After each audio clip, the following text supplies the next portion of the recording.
Okay, magandang araw po sa lahat mga boss. Kapa Starlock Project, Dominican Hills Subdivision. Part 17. So update lang po tayo rito. So naglalagay na po sila ng flashing doon sa taas. Nilagay na rin yung doon, isbok na stainless.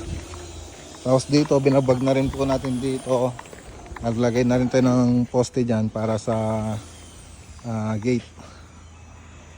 Yan. So may pintuan pa po kasi dyan mga boss sa may dirty kitchen. So dito nakapagpintura na po tayo rito. Yan lang po hindi pa tapos kasi nag-repair nga tayo doon. So mag-Versatex din po tayo doon mga boss.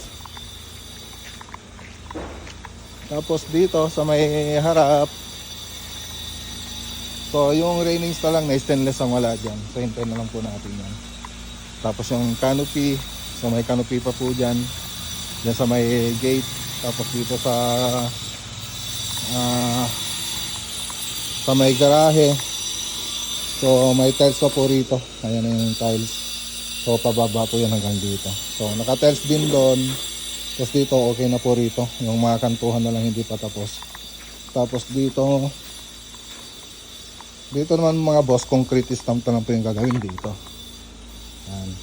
Pero dun sa may kusina, sa dirty kitchen, tatilesan pa po natin yan. Ganito rin yung ilalagay na tiles dito sa may dirty kitchen.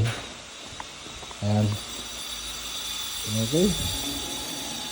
Tapos dun sa taas, punta po tayo sa taas mga boss. Dito naman, hinintay na lang po natin yung wood planks na in-order natin dito. So in-order po natin yan. Sila na rin po yung magkakabit.